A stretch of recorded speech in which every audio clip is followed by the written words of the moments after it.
弟兄姊妹平安，今天是2026年的4月8号。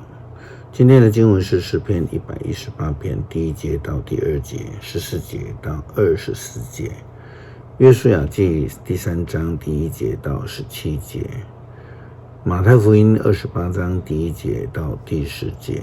今天要跟大家分享的主题是中保。当约书亚带着以色列人预备从约旦河的东边跨过约旦河进入迦南地的时候，发生了一件事情，就是上帝要扛着约柜的祭司先踏进去川流的约旦河里。约旦河的水不但因此而分开，中间更开了一条干又好走的路。接续有一个经文记载的细节，就是以色列人从他们所在的地方从河床来过约旦河，祭司和约柜呢就站在河的中间，等以色列人都过去。这种做法其实就是中保。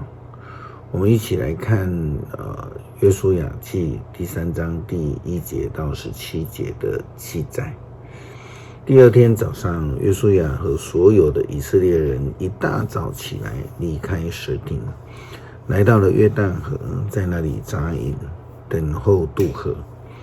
3天以后，人民的领袖们到各营中各处去，来吩咐人民说：你们看见立位之主的祭司们抬着上主你们上帝的约柜前进的时候，你们要拔营跟他们前进。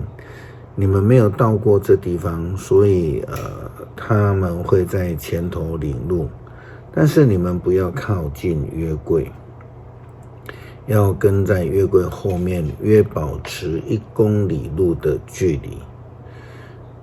约书亚吩咐人民，你们要洁净自己，因为明天呢，上主要在你们当中行神迹。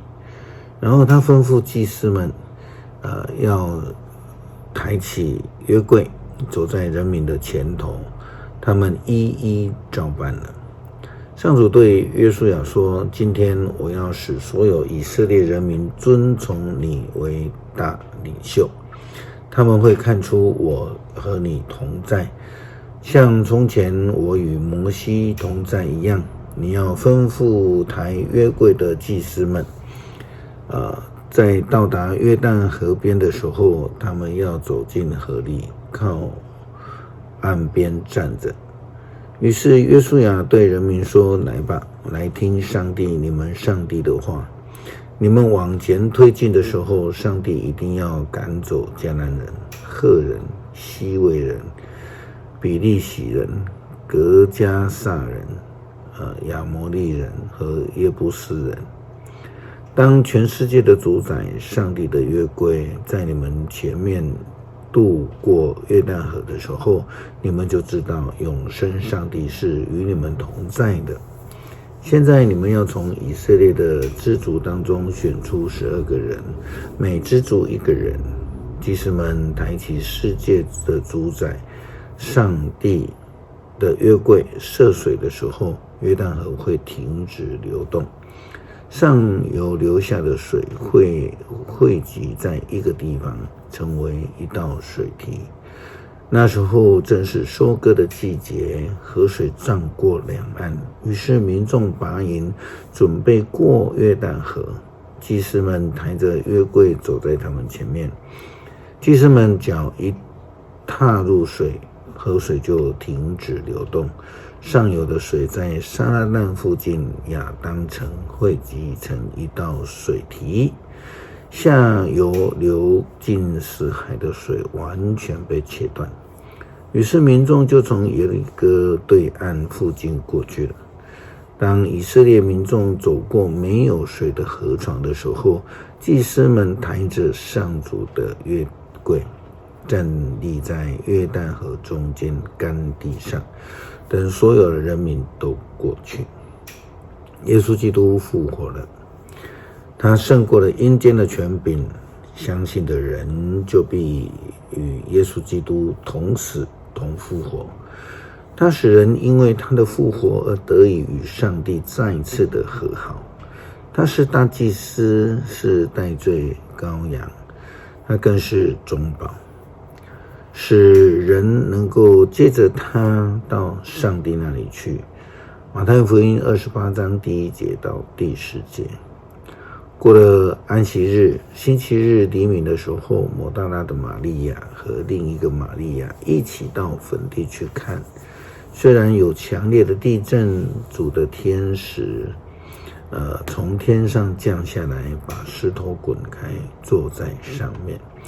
他的容貌像闪电，他的衣服像雪一般的洁白。